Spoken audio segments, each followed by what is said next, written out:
L'enquête anti-subvention de l'UE et les droits de douane élevés sur les véhicules électriques chinois ont attiré l'attention générale. Actuellement, les négociations entre la Chine et l'UE sur cette question sont toujours en cours. Je pense que la clé réside dans la garantie d'un environnement concurrentiel équitable, la gestion appropriée des préoccupations en matière de sécurité et l'approfondissement de la coopération industrielle. C'est là que réside la solution. Les constructeurs chinois de véhicules électriques ont acquis leur avantage concurrentiel grâce à une innovation constante et à une concurrence acharnée sur un marché très concurrentiel, et non pas uniquement grâce aux subventions, plutôt qu'en se reposant simplement sur les subventions. Nous ne pouvons pas simplement compter sur les subventions pour atteindre l'excellence technologique. Ce n'est pas possible. Dans le même temps, nous pouvons également constater que les investissements massifs des constructeurs automobiles chinois en Europe, usines, centres de R&D et chaînes d'approvisionnement créent des emplois locaux, développent des chaînes d'approvisionnement locales, modernisent les industries de l'UE et stimulent la transformation et le développement vers de l'Europe. Bien sûr, nous comprenons parfaitement les préoccupations de l'UE concernant son industrie automobile.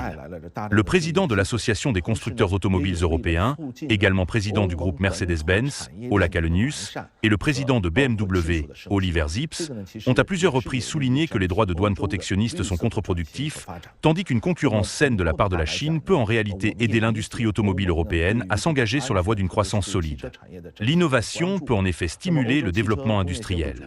Les entreprises chinoises restent déterminés à respecter pleinement toutes les réglementations des pays hôtes. Et en ce qui concerne les préoccupations en matière de sécurité, nous espérons pouvoir les résoudre par la communication, les échanges et le dialogue, plutôt que par le recours à des droits de douane ou à des pratiques discriminatoires.